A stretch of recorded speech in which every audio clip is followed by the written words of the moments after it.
พุทธานุภาพดำเนินรายการโดยพระธรรมกิติเมธีที่ช่วยเจ้าวาดวัดราชาธิวาสวรวิหารการพุทธานุภาพจัดทำให้ทำบรรยายจากคำพีมีมนต์ขลังเป็นพิทักษ์พุทธศาสตร์จัดให้ฟังส่งเสียงดังจากคนหนึ่งถึงทุกคนฟังธรรมจบแล้วค่อยพักผ่อนกายจิตทำเป็นมิตรไร้ทุกโทษโสดสิผลหลับปลอดภัยสุขสบายไร้กังวลขอสาธุชนเพื่อนทุกท่านสุขสันต์เทินโดยพระธรรมกิตติเมธีผู้ช่วยเจ้าอาวาสวัดราชาธิวาสวิหาร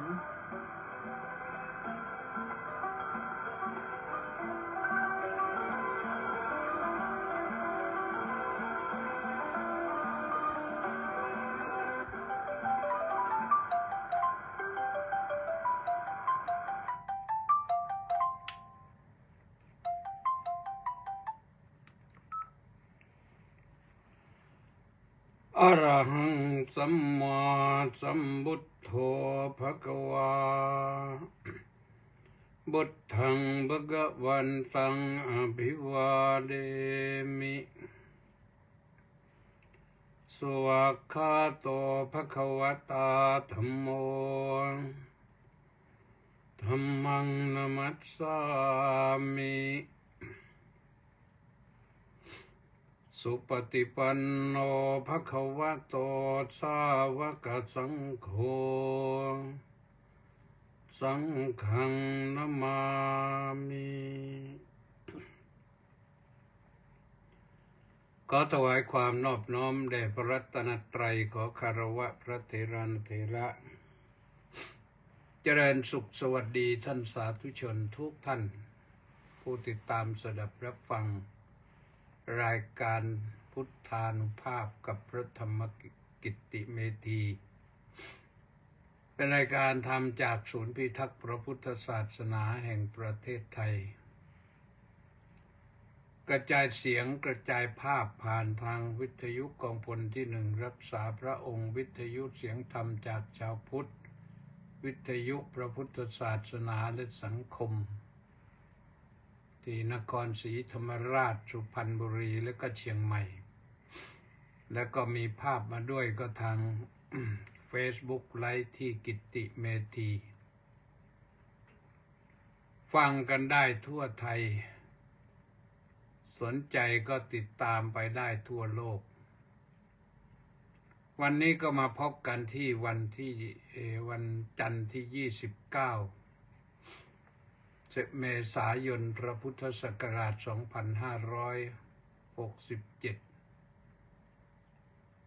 แรม6 ค่ำเดือน5ไปเรื่อยๆนะ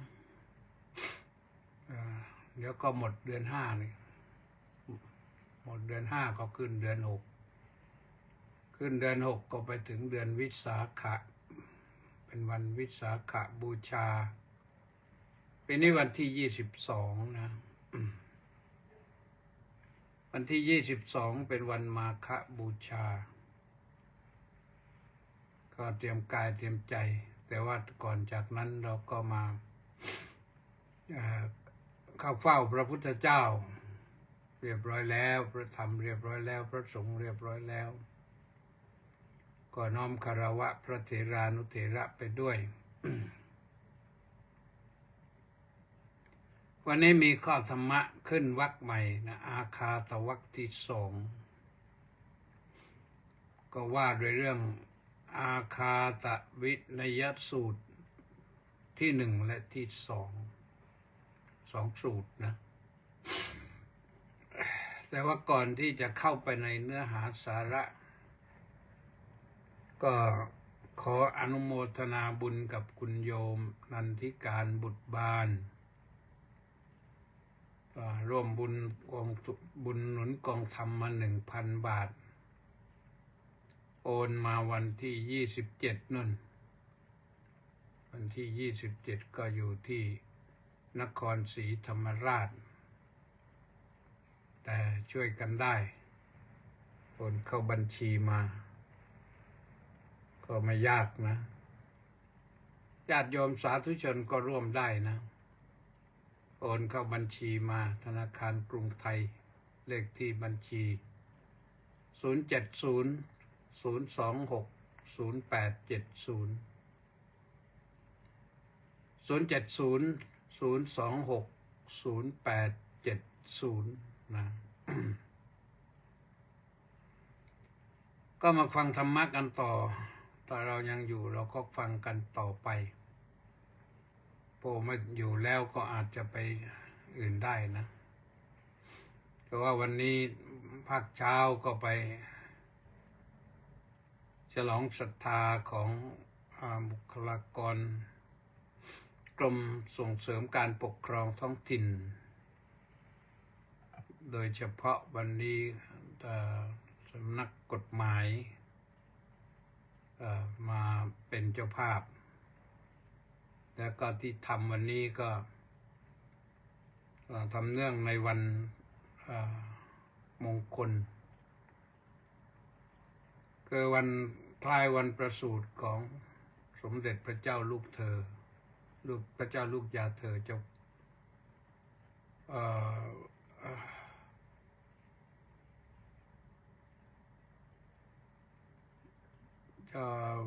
สมเด็จพระเจ้าลูกยาเธอเจ้าฟ้า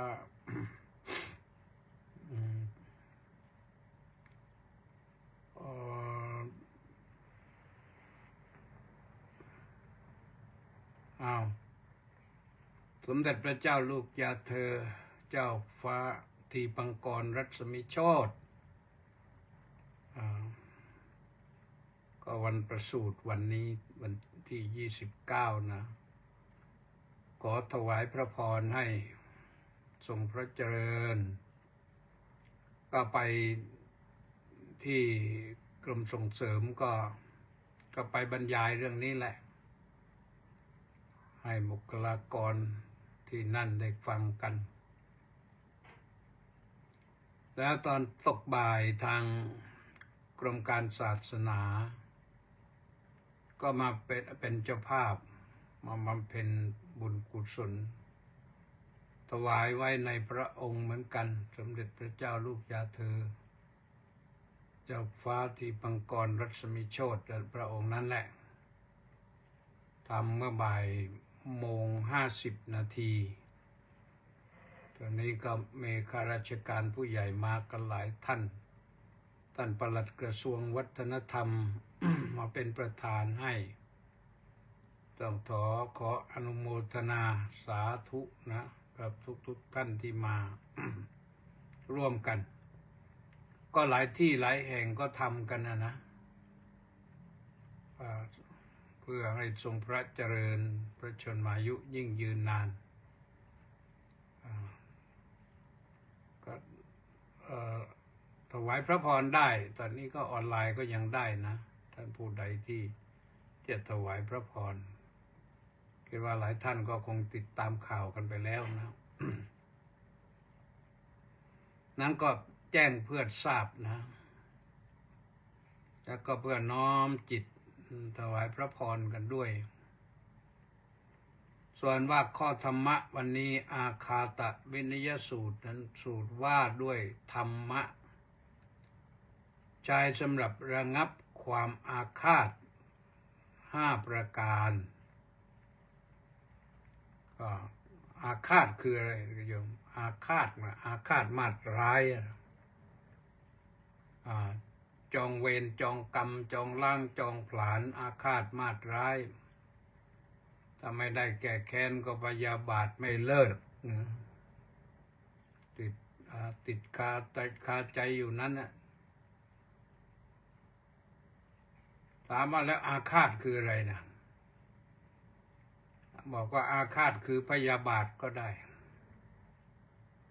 อาฆาตบอกว่าผูกโกรธก็ได้คือปล่อยไม่ได้วางไม่ได้มันติดอยู่ในใจอาฆาตมาตร้ายแล้วมั่นหมายว่าจะต้องแก้แค้นให้ได้อะไรทำนองนั้นนะถ ถ้าไม่ได้แก้แค้นนะมันหงุดหงิดนอนไม่หลับหรือยังไง อาการเหล่านี้มันเราเหมือนว่าถ้าได้แก้แค้นก็คลี่คลายอาฆาตลงแล้วก็รู้สึกเหมือนกับว่าจะมีความสุขแต่ที่จริงแล้วมันมีเวรนะท่านทั้งหลายตราบใดที่เรายังไม่ได้แก้เราก็ผูกเวรติดไว้นั่นแหละขอให้เข้าใจว่าพระพุทธเจ้านั้นตรัสว่าเวรย่อมไม่ระงับลงได้ด้วยการจองเวรแต่เวรระงับลงได้ด้วยการไม่จองเวรก็ถามว่าทำไมคนเราถึงอาฆาตกันนะบรรดาสัตว์ทั้งหลายมันก็ไม่ได้อาฆาตมาตร้ายอะไรกันวัวควายมันชนกันถ้าแพ้แล้วก็คือแพ้แล้วก็ยอมแพ้ไปเลยผู้ที่ชนะแล้วก็ถือว่าอยู่สบายไม่ต้องไปอาฆาตมาตร้ายอะไรแต่คนนี่ไม่น่าจะมีนะคนนี่หมายถึงมนุษย์แปลว่าผู้มีจิตใจสูงต้องทำจิตใจให้สูงขึ้นปลดเปลื้องความอาฆาตลงได้ถามว่าอะไรล่ะเป็นเหตุแห่งความอาฆาตมันเยอะนะความรักก็เป็นเหตุให้เกิดความอาฆาตได้ความอยากได้ก็เป็นเหตุให้เกิดความอาฆาตได้ว่ากันตรงๆคือความโลภแล้วก็ไปอยากได้ของคนอื่นอาจจะไปเอาอย่างไรไม่ได้ก็เลยอาฆาตมาตร้ายผู้นั้นไว้หรือเมื่อไหร่ก็จะไปทำร้ายผู้นั้นเพื่อให้มันได้สิ่งที่ตัวเองต้องการมาจะคลี่คลายความอาฆาตลงไปได้มันเกิดความโกรธขึ้นมาพอโลภจัดเอาไม่ได้ก็เกิดความโกรธขึ้นมาถ้าเกิดเขารู้เท่ารู้ทันก็ตั้งข้อหาเขาอย่างนั้นอย่างนี้อีกที่จริงเราแหละเป็นผู้ทำผิดเองแต่ไปตั้งข้อหาให้คนอื่นเขาเพราะความอาฆาตนั่นแหละแน่นอนที่สุดสิ่งที่ทำให้เราเกิดความอาฆาตคือความไม่รู้จริงความไม่รู้จริงบางทีก็เป็นความโง่หนักถึงความหลงจะหลงไปหลงรักเมียคนอื่นรักผัวคนอื่นแล้วจะแย่งเขานี่มันก็ไปอาฆาตคู่รักเขาจะไปทำร้ายเขาเพื่อให้ได้มาซึ่งคนที่ตนรักหรือไปเห็นทรัพย์สินของเขาอยากได้ของเขามีเจ้าของไม่รู้จะทำอย่างไรไปผูกอาฆาตเขาถ้าหากว่าเขาพลาดก็พลั้งก็เผลออาจจะทำร้ายหรืออาจจะไปยกใครมาทำร้ายเขาก็ได้เพื่อให้ตนได้สิ่งนั้นคือมาเป็นส่วนตัวมันเป็นบาปเป็นกรรมเป็นเวรนะนั่นเพราะความไม่รู้เพราะความหลงความอิจฉาริษยาเนี่ยมันเกิดมามันสกุลราคะสกุลตัณหา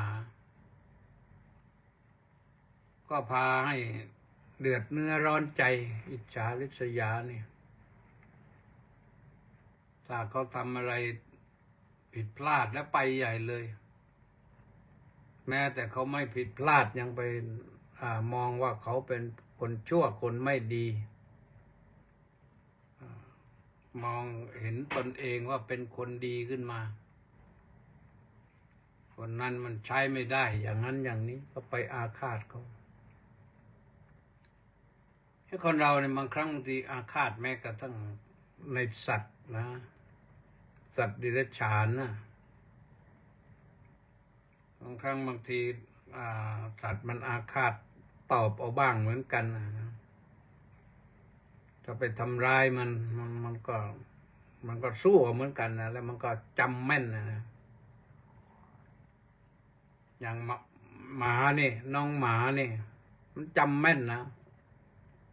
ใครทำอะไรให้มันเจ็บปวดแล้วมันก็ไม่ยอมเด็ดขาด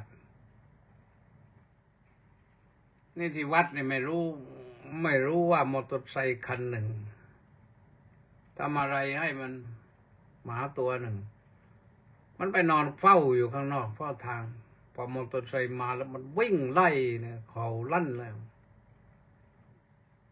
คันเดียวตอนนั้นอ่ะคันอื่นไม่เกี่ยวมันก็คงคิดเหมือนกันนะว่าบอกคนอื่นไม่เกี่ยวคนอื่นไม่เกี่ยวนะรถคันอื่นมามันก็นอนสบายไม่นั่นอะไรแต่พอคันนั้นผ่านมาแล้วลุกรถทันทีเลยจำเสียงรถแม่นเลยมันก็มีเวรมีกรรมกันอย่างไรไม่รู้นะมันเป็นความอาฆาตทีนี้ทำที่ให้คลี่คลายบรรเทาวินัยะนี่แปลว่าบรรเทาก็ได้นะแต่ในที่นี้ท่านแปลว่าระงับทำสำหรับระงับความอาฆาตวินัยะแปลว่ากำจัดก็ได้บำบัดก็ได้บรรเทาก็ได้บรรเทากำจัดความอาฆาตบำบัดความอาฆาตบรรเทาความอาฆาตไม่ให้อาฆาตมันเหลืออยู่ธรรมที่ฉมังจริงๆที่พระพุทธเจ้าทรงแสดงไว้ก็คือเรื่องของเมตตาเป็นข้อแรกนะเราต้องเจริญเมตตาเยอะๆอย่าไปมีความอาฆาตมาตร้ายในบุคคลผู้ใดในสัตว์ชนิดไหนตัวใดแล้วเราจะมีความสุขสบายเมตตาธรรมค้ำจุนโลกโลโกปัฏฐัมภิกาเมตตาเมตตาธรรมค้ำจุนโลกพระพุทธองค์ทรงแนะนำพร่ำสอนไว้นั้นเมตตานั้นมีอยู่สองระดับเมตตาระดับแรกคือเมตตาระดับผู้ใหญ่มีเมตตาต่อผู้น้อยเช่นมารดาบิดามีเมตตาต่อลูกต่อบุตรธิดาผู้หลักผู้ใหญ่มีเมตตาต่อคนในหมู่บ้านในชุมชนมีอะไรขัดข้องก็แนะนำร่ำสอนตักเตือนในฐานะผู้มีประสบการณ์กว่าหรืออาจจะถึงผู้รับผิดชอบต่อคนในหมู่บ้านในชุมชนเช่นผู้ใหญ่บ้านกำนันหรืออบต.อะไรต่างๆที่มีเมตตานะเมตตาสูงก็ไม่เป็นศัตรูกับใครคนในหมู่บ้านในชุมชนในอาณาเขตที่รับผิดชอบเมตตามากๆเนี่ยเป็นอบต.อบจ.เลือกกี่ครั้งก็ไม่พลาดหรอกคนจะรักลูกบ้านจะรักจะเป็นผู้ใหญ่บ้านเป็นกำนันเนี่ยเป็นประธานชุมชนเนี่ยถ้าเปี่ยมด้วยเมตตาแล้วคนในชุมชนนั้นๆรักไปทั่วหน้าคือความรักเนี่ยมันทำให้อบอุ่นแล้วก็ไม่ก่อเกิดปัญหาขึ้นมาจะขอร้องอะไรก็ ได้ขอความร่วมมืออะไรก็ได้จะไม่ยุ่งยากลำบากไม่มีข้อขัดข้องทำงานได้ราบรื่นนี่เพราะมีเมตตาทรงแนะนำพร่ำสอนทั้งพระทั้งฆราวาสญาติโยมนะพระฆราวาสญาติโยมถ้ามีเมตตาต่อกันพระก็มีเมตตาต่อพระผู้น้อยผู้ใหญ่ก็สร้างเมตตาให้เต็มเปี่ยมในหัวใจผู้ใหญ่ที่มีเมตตานี่ร่มเงาเย็นนะท่านทั้งหลายเข้าใกล้แล้วมีความสุขแต่ถ้าเป็นผู้ใหญ่ด้วยอายุมากถ้าจิตใจโหดเหี้ยมมักโกรธพอมักโกรธก็พูดก็มักจะหยาบคายทำอะไรก็ปึงปังไม่ค่อยจะได้ระมัดระวังเรียกว่านิสัยก็หยาบคนผู้น้อยเข้าใกล้ก็ต้องหวาดระแวงอยู่เป็นนิดหวาดเสียวอยู่เป็นนิดเหมือนอีกานะมันไปขออาหารบางทีอย่างที่วัดนี่อาตมาภาพนั่งฉันตอนเช้านี่จะมีอีกา2-3 ตัวมาบางทีโฉบไปใกล้ๆนั่นไปขอเศษอาหารพอโยนให้สักชิ้นปั๊บตกใจบินหนีแล้วก็บินกลับมาดูอีกทีหนึ่งว่าให้อะไรมาบ้างหรือเปล่าว่างั้นพอเห็นปั๊บก็เอาโฉบปั๊บหรือไม่งั้นก็ลงพื้นเลยเต้นมาแล้วมารับไปเลยมีมาเกือบทุกเช้าแหละนะเป็นเวลานานมาแล้วถ้าได้ไก่ทอดอะไรนั้นชอบได้ปั๊บก็คาบบินหนีเลยคงจะไปกินได้ทั้งวันนะอันนี้ก็หวาดเสียวนะพูดถึงหวาดเสียวอีกาในหวาดเสียวอยู่เป็นนิดในคัมภีร์ท่านบอกว่าอีกาเนี่ยมันเป็นสัตว์ที่ไม่มีน้ำมันคงจะถ้าจับไปเจียวก็คงจะไหม้เกรียมไม่มีน้ำมันให้นะเพราะมันหวาดเสียวอยู่เป็นนิดสัตว์อื่นพระพุทธเจ้าไม่เคยตรัสถึงว่าไม่มีน้ำมันแต่อีกานี่ตรัสไว้นะ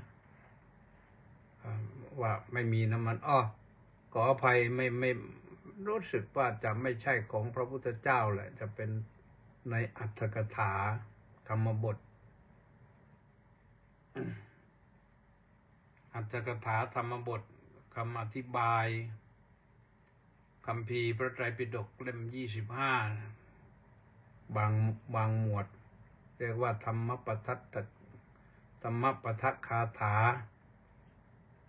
คาถาตรงนั้นมี423คาถา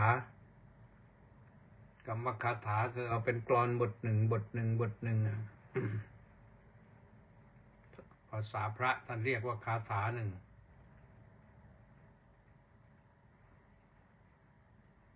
เช่นว่าอเสวนาจะปาลานังปันติตานันจะเสวนาปูชาจะปูชนียานังเอตัมมังกลมุตตมังเนี่ยครบเป็นคาถาหนึ่ง4 บาทเป็น1คาถานะเพราะฉะนั้นก็แผ่เมตตาเยอะๆนะให้ถ้าอาฆาตมันติดมาแต่ชาติปางไหนมันเหลืออยู่นิดหน่อยก็ให้มันลบเลือนหายไปละลายไป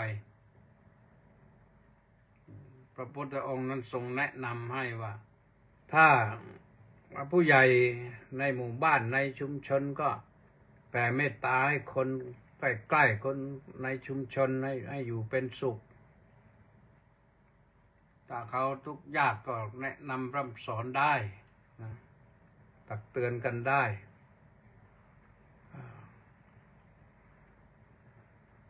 สมัยก่อนนี่พระจะมีอิทธิพลต่อคนในชุมชนมากผู้ใหญ่บ้านกำนันนายอำเภอไปประชุมนี่ต้องนิมนต์พระไปเป็นประธานก่อนคนจะไปประชุมกันถ้าไม่งั้นคนไม่ไปแต่เขาประชุมกันแล้วเสร็จแล้วก็ทำอะไรไม่ได้ผู้ใหญ่แก้ปัญหาอะไรไม่ได้กำนันแก้อะไรไม่ได้พระแก้ปัญหาชุมชนได้พอพระแก้ให้ได้ก็คนรุ่นเด็กรุ่นใหม่ก็เกิดความเกรงและความกลัวหลวงพ่อหลวงปู่ก็ค่อยๆศักดิ์สิทธิ์ขึ้นนะทีนี้เพราะคนกราบไหว้กันทั่วหน้าแต่เมตตาที่ยิ่งใหญ่กว่านั้นก็คือ เมตตาที่เป็นเรียกว่าอัปปมัญญาเลยเมตตาพรหมวิหารไปพรหมวิหารนั้นเป็นเมตตาของผู้ใหญ่ที่แผ่เมตตาแก่ผู้น้อยส่วนว่าเมตตาในอัปปมัญญานั้นใครก็ได้แต่แผ่เมตตาเป็นประจำแผ่เมตตาก็คือตั้งความปรารถนาให้ผู้อื่นอยู่เป็นสุขเป็นสุขเป็นสุขเถิดขอสัตว์ทั้งหลายจงเป็นสุขเป็นสุขเถิดนั่งภาวนาอยู่อย่างนั้นนะต้องแนะนำให้แผ่ไปเบื้องหน้าเบื้องหลังเบื้องซ้ายเบื้องขวาเบื้องบนเบื้องล่างแผ่ไปครั้งที่หนึ่งที่สองที่สามที่สี่ที่ห้าไปเรื่อยๆแผ่ไปในทุกโลกสัพพทิสัพพัตตตายะสัพพาวันตังโลกังแผ่ไปในทุกที่ในทุกถิ่นในทุกโลกจิตใจของเราจะกว้างขึ้นกว้างขึ้นแผ่ไปอย่างนั้นเราก็มีความสงบมีความสุขยิ่งขึ้นแต่แน่นอนที่สุดนั่นก็คือเรื่องของจะบำบัดบรรเทาความอาฆาตได้แน่นอนแผ่ไปเจาะจงเลยก็เราอาฆาตใครอยู่ก็แผ่ไปเจาะจงเราเลิกอาฆาตขอให้อยู่เป็นสุขเป็นสุขเถิดขอให้เราอยู่เป็นสุขเป็นสุขเถิดขอให้เขาอยู่เป็นสุขเป็นสุขเถิดเราไม่มีเวรไม่มีภัยกันแล้วให้จบตรงนี้อีกข้อหนึ่งทรงให้แผ่กรุณากันก็กรุณานี่อาจจะนั่งแผ่ก็ได้หรืออาจจะลงมือช่วยก็ได้เช่นมีความกรุณาต่อลูกเนี่ยจัดการให้ลูกได้รับการศึกษาการจะให้ลูกได้รับการศึกษาก็ต้องเตรียมให้พร้อมเด็กเขาจะเรียนอะไรก็ถามดูเขาถนัดไปทางไหนถ้าจะแนะนำให้เขาเปลี่ยนใจเปลี่ยนทำไปทางไหนดีในขณะเดียวกันก็เตรียมต้นทุนไว้ให้ลูกได้ศึกษาแล้วเรียนเนี่ยเพราะว่าการเรียนเนี่ยใครบอกว่าอย่างไรมันก็ต้องจ่ายทั้งนั้นแหละแม้รัฐบาลไม่ทำธุรกิจการศึกษาเช่นเดี๋ยวนี้โรงเรียนชั้นประถมก็เรียนฟรีหมดมาถึงมัธยมก็บอกว่าเรียนฟรีแต่ที่จริงแล้วไม่ฟรีหรอกมันต้องจ่ายโน้นจ่ายนี้จ่ายนั่น4,000 5,000ก็ต้องจ่ายนั่นแหละม.ต้นหน่อยหนึ่งม.ปลายหน่อยหนึ่งแต่ถ้าเป็นโรงเรียนที่มีเกรดก็เยอะนะจ่ายหลายตังค์เหมือนกันเราได้ยินข่าวเมื่อก่อนถ้าไปโรงเรียนเอกชนก็ยิ่งแพงขึ้นที่เขาต้องทำอย่างนั้นก็เพราะว่า โรงเรียนเอกชนเนี่ยก็ไม่ได้รับเงินอุดหนุนจากรัฐบาลนี่เขาต้องหาเงินมาหมุนเวียนเองเพราะฉะนั้นผู้ปกครองก็ต้องยอมรับสภาพว่าต้องการให้ลูกเรียนที่ตรงนั้นด้วยคาดหวังว่าลูกเรียนที่นั่นแล้วลูกจะดีจะเก่งเรียนอย่างมีความสุขเรียนอย่างดีแล้วก็เก่งได้ก็ต้องเตรียมพร้อมนะนี่เปิดเทอมแล้วเริ่มเปิดเทอมแล้วก็เริ่มวุ่นกันอีกนะตอนที่แล้วมานี่ทุกปีโรงรับจำนำก็ต้องเตรียมกันไว้นะเตรียมเงินไว้รับจำนำโน้นรับจำนำนี้อะไรก็ที่จำนำได้ก็ไปจำนำก่อนก็เป็นอยู่อย่างนั้นไปจนถึงขั้นอะไรจำนำตู้เย็นจำนำรถยนต์มันก็มีอยู่น่าเห็นใจสำหรับที่คนที่ไม่ได้เตรียมหรือเตรียมไม่ทันเตรียมไม่พอเนี่ยแต่ว่ามาถึงปั๊บแล้วจะหันไปหาโน้นหันไปหานี้หันไปหานั้นมันจะหาที่ไหนได้เงินมันไม่ใช่จะง่ายนี่ทำไปทำมาเดี๋ยวไปกู้นอกระบบมาอีกกู้นอกระบบมีปัญหาอีกนี่รัฐบาลก็พยายามที่จะเจรจาประนีประนอมหนี้กันจ่ายน้อยลงเอากำไรผู้ให้กู้ก็เอากำไรน้อยหน่อยก็ทราบข่าวว่าดำเนินการได้ไปเยอะแล้วเหมือนกันนะแต่ละจังหวัดก็ไม่น้อยก็น่าเห็นใจนะเรื่องที่ไปเป็นหนี้กันอย่างนี้บางท่านก็ไปเป็นหนี้เพื่อเอามาทำทุนทำมาหากินขายของบ้างอะไรบ้างไปบางท่านยิ่งช่วงนี้นี่ตอนหลักก็คือต้องไปหาเงินมาจ่ายค่าเทอมให้ลูกให้หลานก็น่าเห็นใจทั้งนั้นนะเขาทำงานเขาก็ต้องการเงินเหมือนกันแต่ถ้าทำให้ดีมันก็ต้องลงทุนเช่นห้องเรียนเนี่ยถ้าจะร้อนอย่างนี้อยากให้ห้องเรียนติดแอร์หมดเขาก็ต้องลงทุนไปเอามาจากไหนรัฐบาลจะไปลงทุนค่าแอร์อยู่ก็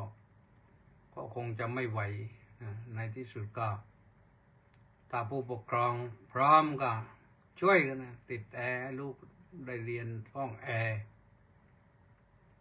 พร้อมไหมล่ะโยมบอกว่าพร้อมอะไรขนาดนี้นะข้าวสารจะกรอกหม้อก็ไม่รู้จะทำยังไงไม่เป็นไรหรอกแล้วโยมเดี๋ยวนี้ไม่มีหม้อหุงข้าวแล้วไปกินตามร้านตามอะไรต่างสตรีทฟู้ดมีเยอะเลยอยากกินให้มากกินให้น้อยแต่ว่าญาติโยมที่อยู่ภูธรนะเขาไม่อย่างนี้ก็ต้องหุงข้าว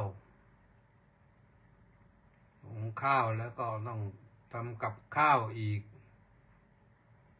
ทำกับข้าวได้สักหม้อสักถ้วยหนึ่งก็กินกันได้ทั้งครอบครัวไม่ใช่ไปจานหนึ่ง60 70 80หมดแล้วถ้าทำกับข้าวเองไม่ถึงหรอก80กินได้ทั้งครอบครัวแล้วแต่นี่มันก็เป็นอย่างนี้ไม่รู้จะทำอย่างไรสังคมมันไปอย่างนี้แล้วเราก็ไหลไปตามสังคมแล้วเพราะฉะนั้นก็ต้องช่วยกันนะต้องใช้ความกรุณานะโยมกรุณาโยมมีเงินให้กู้เยอะๆก็เลิกให้กู้เลยบอกมาเอาเลยใครจะส่งลูกศึกษาเล่าเรียนไม่มีค่าเทอมมารับเลยอย่างเนี้ยหรือจะทำหลักฐาน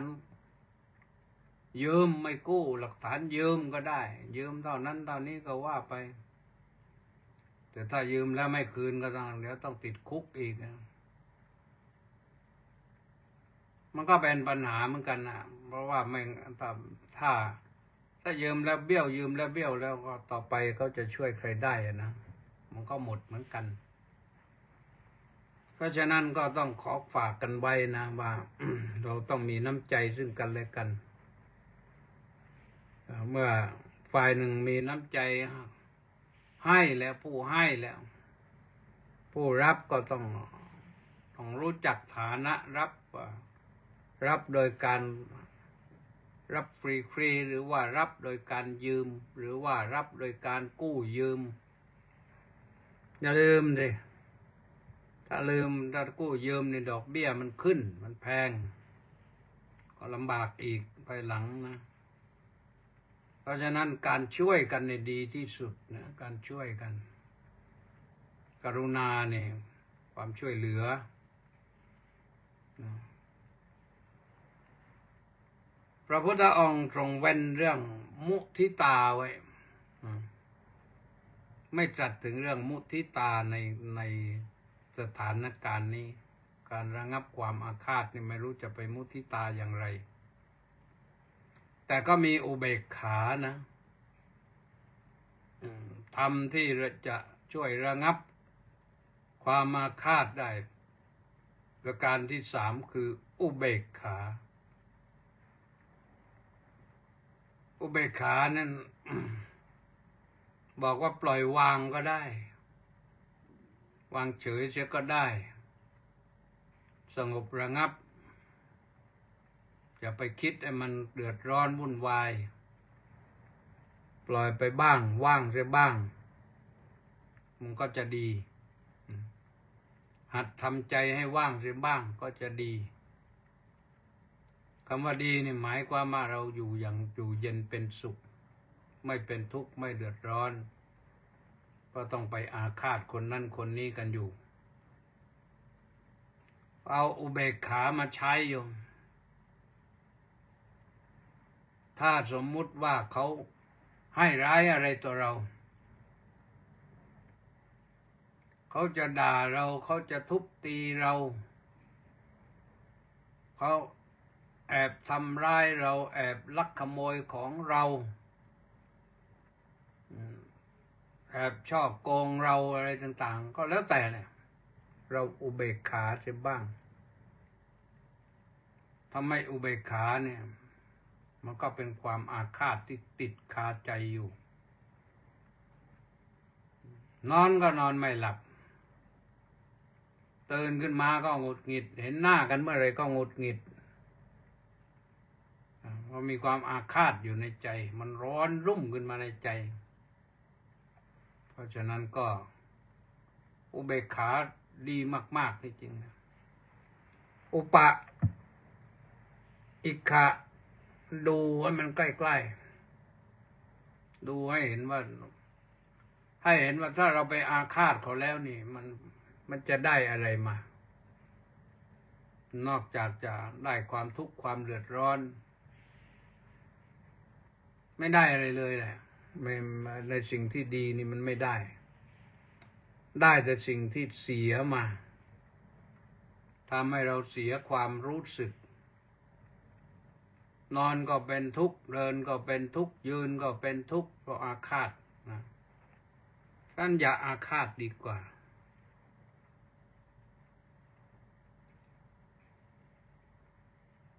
อย่าพึงอาฆาตดีกว่าประการที่สี่สุดท้ายก็ให้นึกถึงเรื่องกรรมโยมท่านสาธุชนทั้งหลายนึกถึงเรื่องกรรมต้องแสดงว่าให้นึกถึงความเป็นผู้มีกรรมเป็นของตนให้มั่นในบุคคลนั้นว่าท่านผู้นี้เป็นผู้มีกรรมเป็นของตนเป็นทายาทของกรรมมีกรรมเป็นกำเนิด มีกรรมเป็นเผ่าพันธุ์มีกรรมเป็นที่พึ่งทำความจะทำความดีชั่วอะไรไว้จะชั่วก็ตามจะดีก็ตามก็จะเป็นก็เป็นทายาทนะเป็นทายาทอยู่นั่นแหละรับมรดกไปเป็นมรดกของกรรมนั้นไปคือเขาก็เป็นเช่นนั้นแหละเราไปแก้เขาก็เพราะกรรมของเขาในขณะเดียวกันเราก็นึกถึงกรรมของเราว่าทำไมเราต้องมาเจอของอย่างนี้ทำไมเราต้องมาเจอเหตุการณ์อย่างนี้คนอื่นทำไมก็ไม่เจออันนี้มันเป็นกรรมของเรานี่ถ้าเราไปผูกอาฆาตอยู่อย่างนี้ก็เป็นสร้างกรรมต่อทำให้เรามีความทุกข์กายมีความทุกข์ใจมีความเดือดเนื้อร้อนใจเพราะฉะนั้นก็อย่าเลยนะ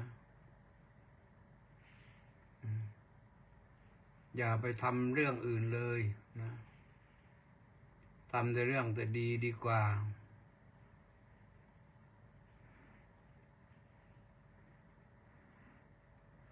นึกถึงความมีกรรมเป็นของตนนี่ดีที่สุดสบายที่สุดเพราะมันเห็นภาพมันเห็นภาพว่าถ้าเรา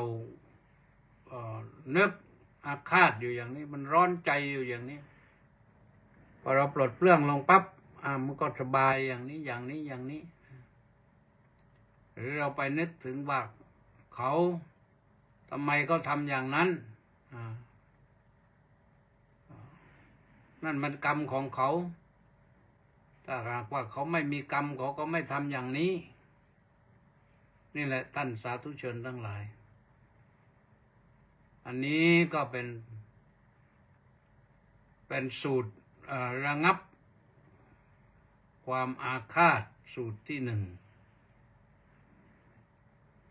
ทีนี้สูตรที่สองนี่ทรงให้พิจารณาอีกแบบหนึ่งว่าให้พิจารณาเสียว่าคนบางคนในโลกนี้เป็นผู้มีความประพฤติทางกายไม่บริสุทธิ์มีความประพฤติทางวาจาก็ไม่บริสุทธิ์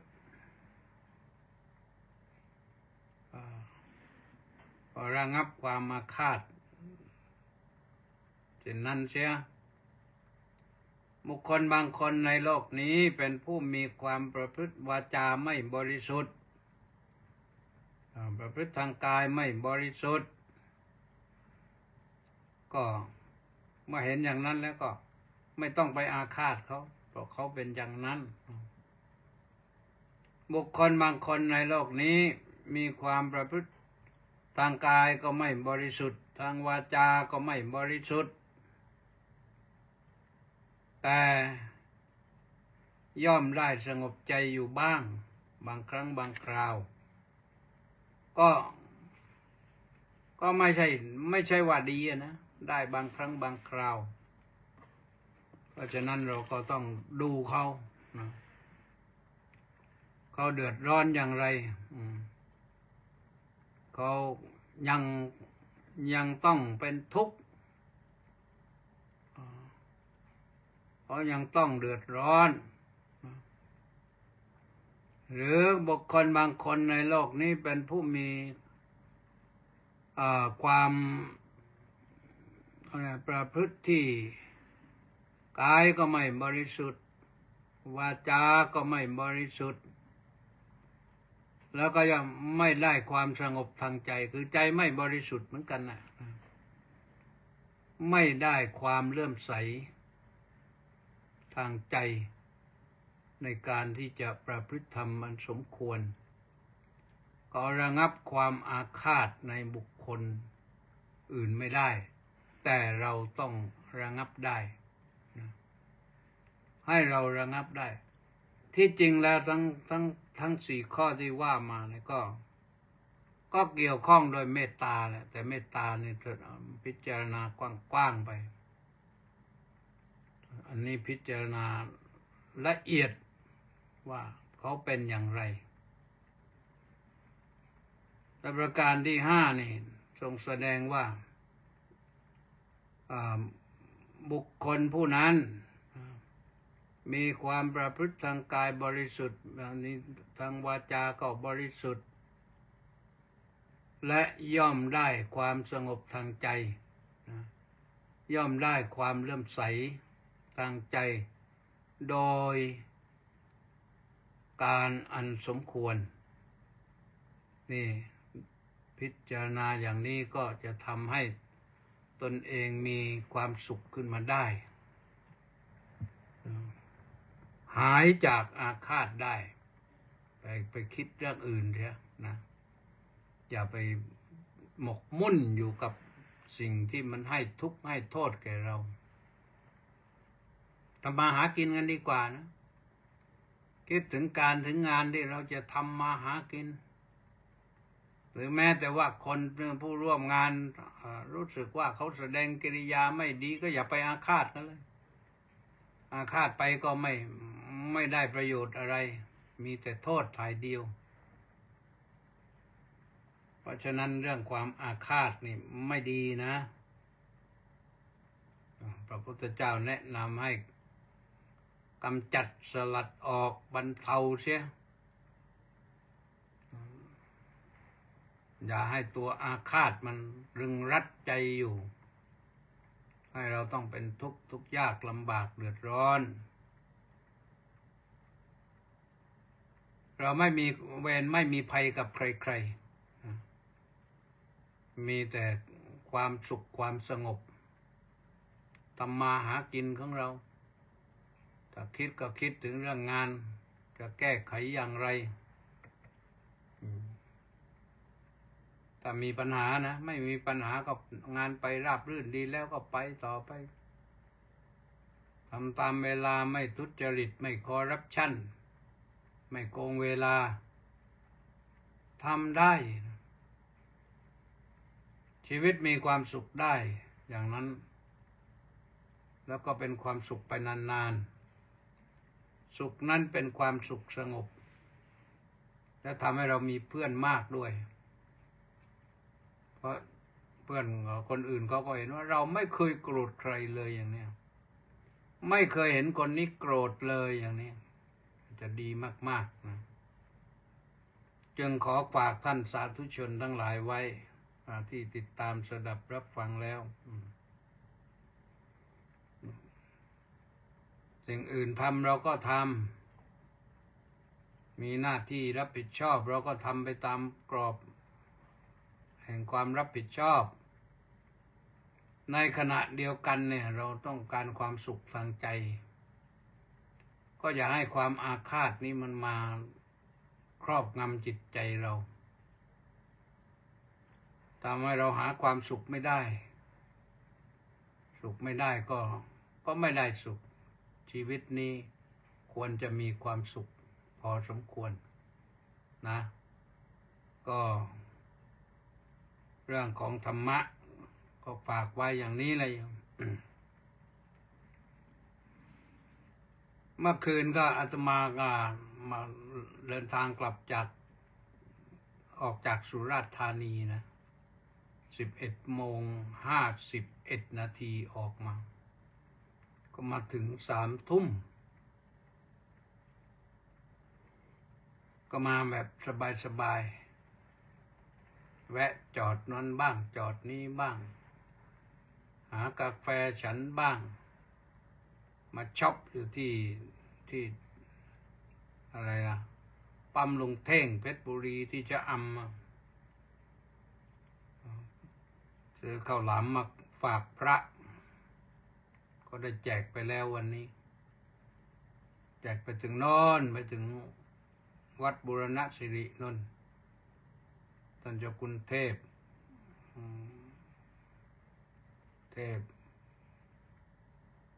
วชิระอะไรแล้วดิโลกเจ้าอาวาส โทรคุยกันก่อนถึงปั๊มลุงเท่งท่านก็นึกถึงข้าวหลามได้เดี๋ยวหามาฝากก็มาฝากมันไป3 วัน25ออกเที่ยงไปถึงก็เรา3 ทุ่มกว่าวัดมะม่วงปลายแขนพักเช้าขึ้นมาก็ไปวัดศรีทวีบำเพ็ญกุศลอุทิศแด่อุปชาและบุรพาจารย์วัดศรีทวีพอเสร็จแล้วตกเย็นก็ไปร่วมงานบำเพ็ญกุศลศพโยมลุงไพเราะหรือลุงเขียวลักษณะวิราชญาติปุกใกล้ชิดกันแต่ที่จริงลุงนี่เป็นน้องไปตั้งหลายคนนะพี่ยังอยู่หลายคนลุงก็ไปก่อนแล้วก็ของวันนี้มันบ่แน่นอกนายนะแต่ว่าก็85แล้วก็อายุก็พอสมควรแล้วนะ85ก็ไปร่วมกลับมาตอนกลางวันที่27ก็ไปร่วม พิธีชาปนกิจแล้วก็เทศด้วยเทศให้ญาติฟังเทศเรื่องอะไรดีอยู่วิสาสะปรมายาตีญาติมีความคุ้นเคยเป็นอย่างยิ่งจบแล้วก็กลับไปพักผ่อนนอนที่วัดมะม่วงปลายแขนเช้ามืด6 โมงก็ออกจากวัดมะม่วงปลายแขนไปงานฉลองสัญญาบัตรพัดยศท่านพระครูปิยะธรรมานุศาสตร์ปิยพงษ์หรือเหนียววัดธรรมบูชาเสร็จที่นั่นเรียบร้อยก็ฉันเพลเรียบร้อยแล้วฉันเพลเสร็จก็ออกรถกลับมาถึง3 ทุ่มนั่งกันเหนื่อยเหมือนกันนะโยมนั่งกันเหนื่อยเหมือนกันแต่ว่าถึงแล้วก็สบายแล้ววันนี้หมดเวลาแล้วนะอนุโมทนาบุญกับคุณโยมนันทิการบุตรบานนะร่วมกองบุญหนุนกองธรรมมา 1,000 บาทอนุโมทนาสาธุนะตรงนี้ฟังกันใหม่นะขอความสุขความสวัสดีความเจริญในธรรมของพระสัมมาสัมพุทธเจ้าจงมีแด่ทุกท่านขอเจริญพร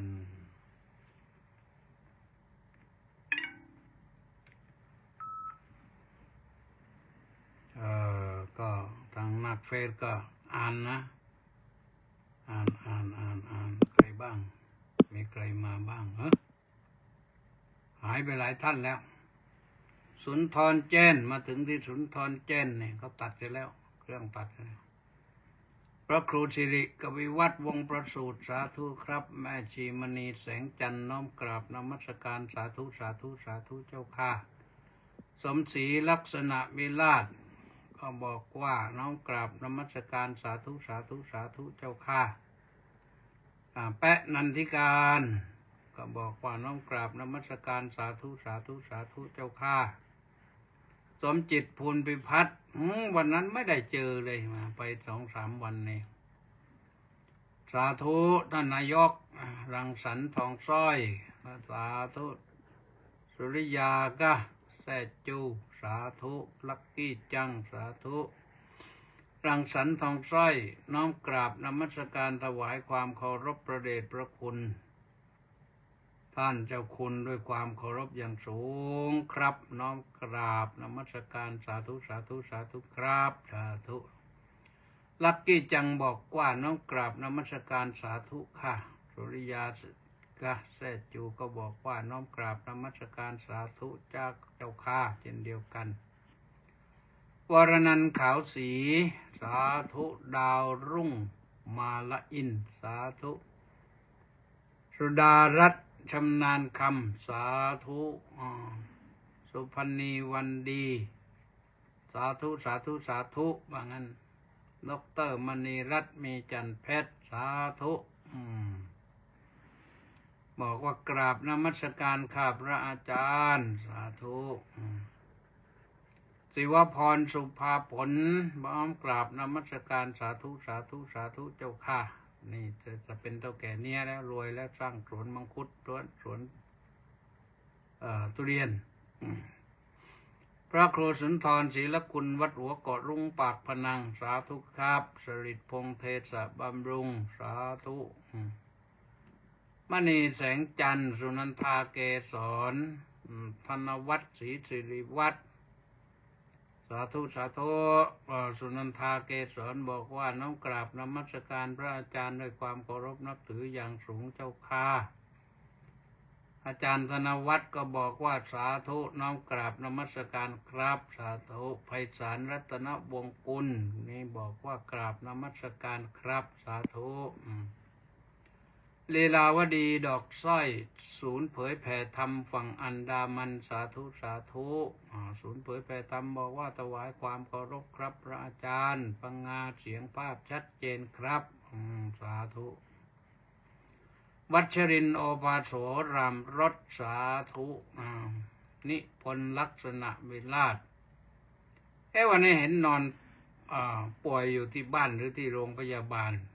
หายแล้วเหรอจักรพันธ์สุริโพน้อยสาธุบุญตอม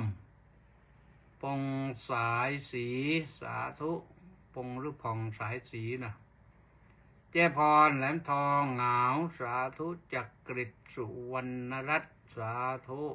น้อมกราบนมัสการครับว่างั้นก็มาจบที่จักริดนะตอนนี้ก็ขอความสุขสวัสดีจงมีแด่ทุกท่านแหละอนุโมทนาสาธุทุกท่านเลยพบกันใหม่พรุ่งนี้สวัสดี